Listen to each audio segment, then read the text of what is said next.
Hello, I'm Congressman Ted Lieu, and I'm doing another Periscope interview, and I'm very excited. This is now my second time, and I'm going to talk about the Pope's electrifying speech to Congress. It really was amazing to be in the U.S. House of Representatives chambers when the Pope walked in, to hear their lengthy standing ovation, and to listen to him.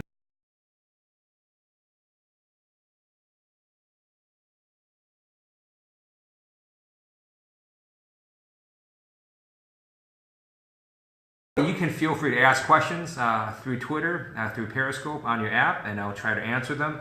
And I'm here to talk about the Pope's address that he recently gave in front of the U.S. Congress just about over an hour ago. And I was sitting there in the chambers. If you're looking at the Pope, I would be to his right, and actually I had a really good profile view of him. And it's important to, I think, step back and understand why do we all love Pope Francis? And my view is the reason we love Pope Francis is because he speaks truth to power. He tells us some of the most challenging issues and tells us to go work on it. He doesn't tell us to go do the easy things, but to do the right things. So I was very pleased to hear him talk in his speech about abolishing the death penalty, about making sure we preserve the only home we have, which is our planet Earth. He also talked about immigration, how we have to apply the golden rule and treat others as we would want them to treat us. And to hear him talk about poverty and income inequality, it really was a terrific speech, and very honored that he came to Congress to do that. And again, if you ask me questions, I'm happy to answer them on this application. I also want to show you here this book that he wrote, which is called On Care for Our Common Home. It is a papal encyclical letter that he wrote about the environment. Take a look at it. It is a fantastic read. And he talks about preserving our home, which is the earth. And we really need to make sure that the earth is preserved, that we deal with climate change, because this issue affects not just us, but also our children and our grandchildren. I also want to say some interesting things about this address. It wasn't just before the U.S. Congress. You also had members of the Supreme Court who showed up and attended. You had members of the President's Cabinet. You had the U.S. Senate there. So it really was most of the government at the federal level before the Pope, and to listen to him speak to us for nearly an hour. It really was a tremendous honor to be able to watch him do that. I am, by the way, sitting now in my office in the Cannon building. I'm on the 4th floor. I'm Congressman Ted Lieu. I represent Southern California. I'm in the 33rd Congressional District. It goes from Malibu south through Venice to Palos Verdes along the coast. And I also go east and get West LA, Beverly Hills, and Bel Air. And today I'm chatting about the Pope's amazing address to the U.S. Congress. And if you want to ask me questions, so I have a question now, which is, do you agree with the Pope on climate change? I absolutely do. The science is very clear. Climate change is real. It is happening. And 95% of scientists say it's being caused by human activity. If we don't do anything about climate change, it is the one issue that can kill us as a species. That's why the first bill I introduced in Congress that I wrote and authored is called the Climate Solutions Act of 2015. And it replicates at the federal level what California has done. It was set up a 33% renewable portfolio standard, which means that all the electricity being consumed in the United States will come from renewable sources, from fuels that never go away, such as solar, geothermal, wind, and other fuels that will never expire. It also gives the EPA the authority and the power to take us by 2035 to a 40% reduction in greenhouse gases, and by 2050 an 80% reduction in greenhouse gases. And what's so important about the Pope coming out on climate change and being so strong about it is that with every passing day, you see more and more institutions that you normally wouldn't call progressive coming on board to say climate change is a problem and we need to do something about it. So not only does the Catholic Church and the Pope now say that we need to act on climate change, the U.S. military has also come out and said, look, climate change is a problem. It's a national security step. and we need to take actions to mitigate it. Every passing day, more and more people understand how much climate change affects us, and I believe the tipping point for significant climate change legislation is going to happen sooner rather than later. And what the Pope has done, especially again through his book on Care for a Common Home and talking about the environment and climate change, it takes us a big step forward in the climate change fight. And if you're on Twitter, please go to #ActOnClimate to look at ways that you can exercise your actions to mitigate climate change. I also want to talk about one more thing that my Climate Solutions Act of 2015 does, the bill I introduced in Congress. It also tells the Department of Energy to ratchet up their energy efficiency guidelines. In California, for example, even though our population has steadily been increasing, our energy use has largely remained flat, and that's because of the enormous efficiency rules and regulations we have. And so my bill tells the Department of Energy to put that into place. Other issues that the Pope talked about in addition to climate change is immigration.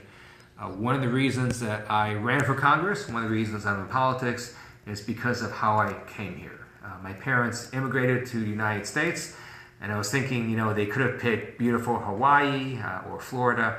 They picked Cleveland, Ohio. So that's where I grew up. We were poor. My parents did not speak English well. We started off living in the basement of a person's home, and they went to flea markets and sold gifts and jewelry to make ends meet. Over time, they eventually expanded to 6 gift and jewelry stores and shopping malls. My brother and I would help watch those stores. Basically, I grew up standing behind a cash register and selling gifts to people. And my parents eventually were able to go from being poor to a home, gave my brother and I an amazing education. And it's one reason I joined the U.S. Air Force on active duty. One reason I still remain in the reserves, because I believe I can never give back to America everything this amazing country has given to me and my family.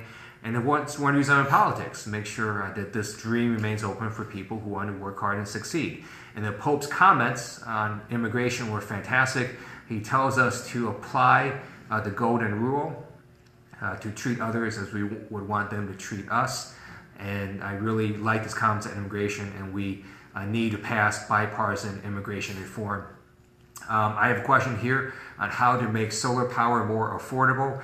There are a number of ways. One is I support tax credits for solar energy, for solar manufacturing, for installing solar panels in both commercial and residential businesses. I also think we need to invest more in R&D. I'm also a big proponent of the R&D tax credit as well. And in many states now, you have finance mechanisms where you can put solar panels on your home at no cost, and over time, the amount you save then goes and helps pay for these solar panels, and you also save money on electricity. So at the end of the day, you spend no money, and your electric bill goes down, and it's a win-win for everybody. It's a win-win for the solar panel installers, who are all Americans, by the way. You cannot outsource that installation. It's a win-win for the solar companies and also for the consumers. And you're seeing that happen more across multiple states. And again, we're talking here about the Pope's address to Congress earlier today. So he talked about climate change, he talked about immigration. He also talked about the death penalty. And I thought it's important for folks to hear him talk about the death penalty and why we need to abolish it.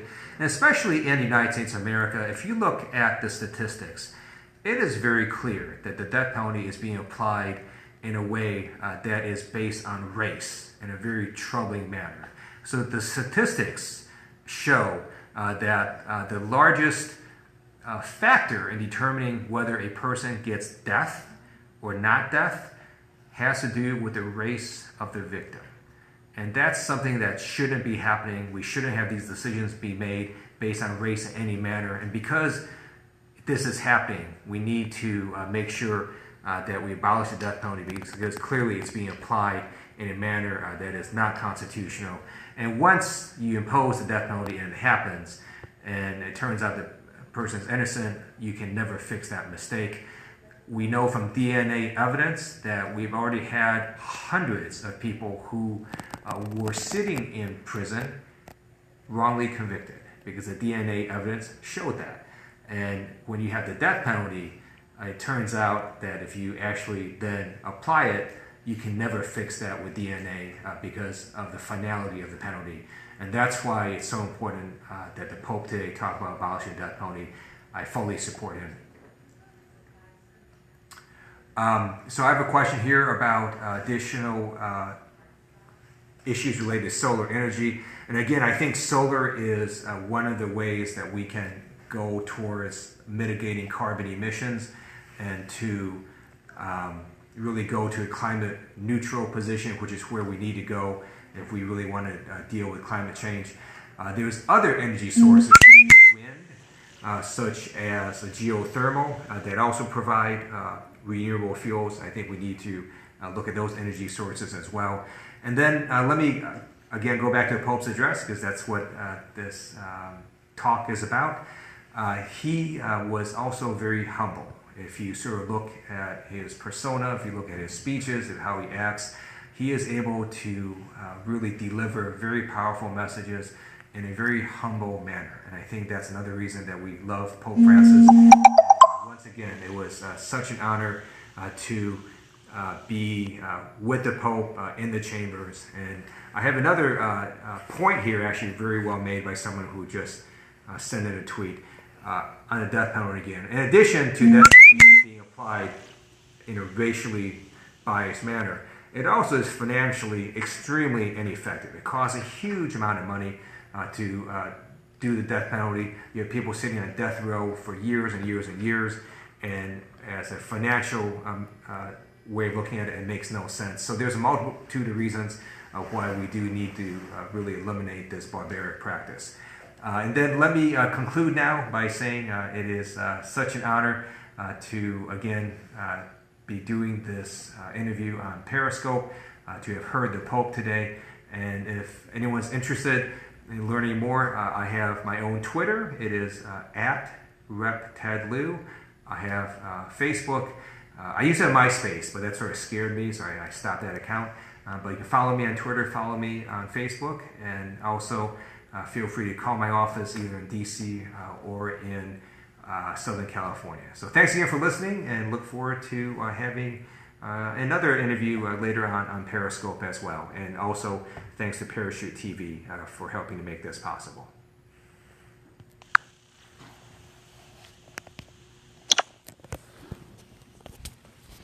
Good.